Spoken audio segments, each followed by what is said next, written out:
I can have image with text over the image within my DIY website. Let's have a look how I can do that. This is my DIY website. I'll go to the admin panel. I'll select any page, title 1, and I'll try to add an image and then place some text over.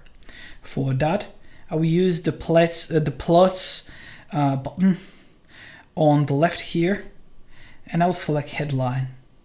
Headline is the component that contains image with text over, and it comes with default image, and if I select the text I can type further here, and I can have more and more text, and that text can be formatted in different ways. Just make it all oh yes, it's yellow. Just formatted it to be yellow.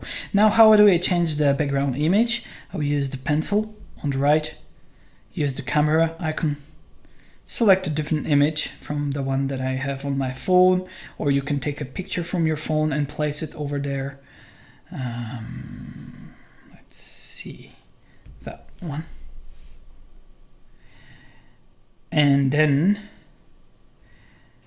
I can change the content height like that. This is how you can place text over image, and it can be done anywhere on the page. Just search for the headline when you open the plus icon.